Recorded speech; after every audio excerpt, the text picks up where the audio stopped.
ఈరోజు మాతో పాటుగా ఉన్నటువంటి మా నాయకులు, మా కార్యకర్తలు అందరికీ కూడా నమస్కారం. ఈరోజు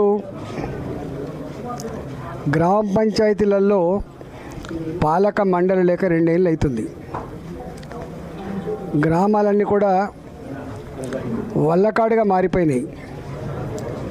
లైట్లు వేసే దిక్కు లేదు, మోరీలు తీసే దిక్కు లేదు, సఫాయిలను సరిగా చూసే దిక్కు లేదు.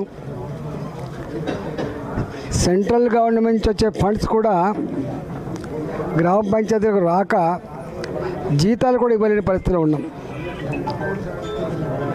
ఇప్పటికైనా ప్రభుత్వం